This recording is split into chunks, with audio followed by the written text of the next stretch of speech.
What's going on, guys? Gitchy1230 here with more Grand Theft Auto 5, and today, even more Grand Theft Auto Online information has surfaced. I've got a bunch of new information for you guys, and some of it is really surprising, so here's a rundown of what's going on. A Spanish gaming website called 3djuegos.com just got an interview with Leslie Benzies. I hope I'm saying that right. He is one of the lead guys over at Rockstar North. He's one of the head guys working on the game, and they got an interview with him, and they just published it to their website today. It was posted in Spanish, and it's roughly been translated over to English, and it's just got some really cool new information in it. So I'm gonna give you guys kind of a summary of the information because it's actually a really long interview, but the link is gonna be in the description below if you want to check out the entire interview for yourself. But here are just a few of the key points from the interview. Starting out strong, there are around 700 missions in GTA Online. Guys, take a minute and wrap your head around this. 700 missions in Grand Theft Auto Online. That is just incredible.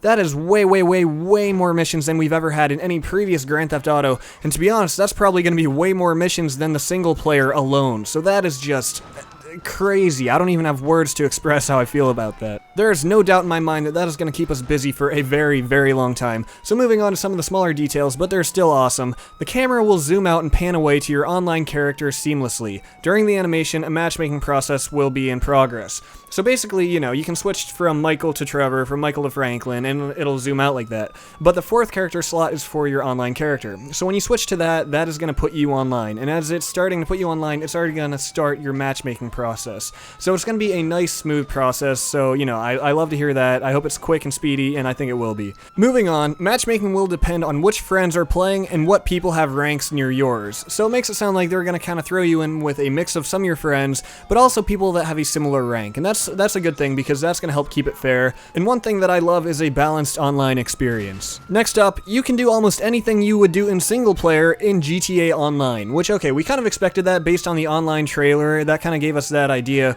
but this is just kind of confirmation of that. Basically, anything that you're going to do offline, you're going to be able to go on and do with your friends, just bigger and better and more crazy. Make it social, make it more fun. It's going to be really cool. Now, this next bit's kind of cool. Each mission requires a rank depending on difficulty and complexity. The bigger your rank, the more difficult the missions will be.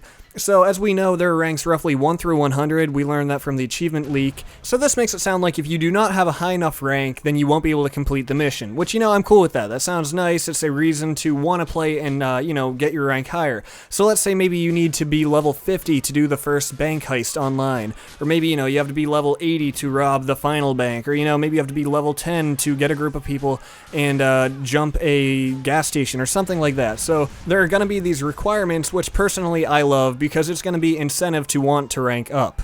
Up next, missions will be ordered randomly as you play online. That was a little bit surprising to me because, you know, I guess I was expecting it to kind of go in order, but at the same time I like that it's random, because that means that no two people are ever really doing the same order, the same story, you know? It kind of keeps us on our toes and it keeps it diverse. So this next bit's kind of cool. Much like the single player, for certain heists online, you might need certain weapons, vehicles, or characters, such as a sniper or a driver.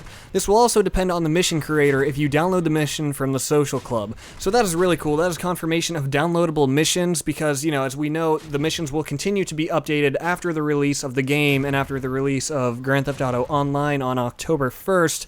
But, you know, we also still have to hire work, I guess, is what you could say. You know, it's not just our online friends, but there's still the aspect of hiring outside people to help us with the job. Up next, this one's just kind of nice to hear. Some missions are so complex that they will need a lot of good communication. So that's good to hear because that's telling us that, you know, these aren't going to be super simple where you just kind of play through the motions, just get a group together and play it just to play it. You're going to be forced to talk and communicate, which personally is one thing I really love in video games.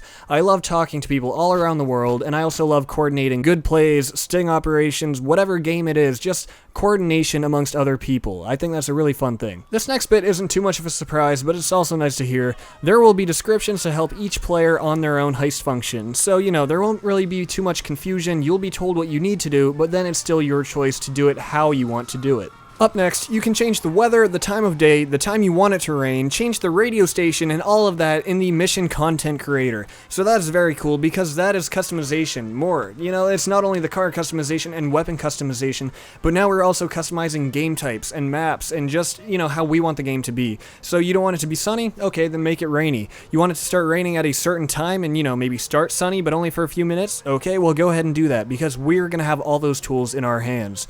Up next, there's something called team lives. If you have 4 team lives and 4 people, and if everyone dies, then you'll have 0 lives left. But if you die 4 times, the team will still have 0 lives left. So it's a pretty simple concept. It's basically a pool of shared lives that all of you guys are gonna, reach into as you die. So I like that concept, but one thing to note, when you reach 0 lives, that is mission failed. So, you might not die 1 time, but if your teammates suck and they die and they use up all your lives, then you're gonna fail because of them. So that'll be a little bit interesting. And now just a few things left. You can watch races and death matches on your apartment TV. So this is really cool. This is kind of what I would consider a spectator mode. In a lot of games you can spectate your friends playing or even just random people, but now you can do that in Grand Theft Auto 5. So that's gonna be really fun for me. I think I'm gonna watch a lot of races and all that just when, I'm having people over my apartment or whatever, or just if I'm just taking a break from playing myself, kind of kick back, watch some other people play. That'll be fun.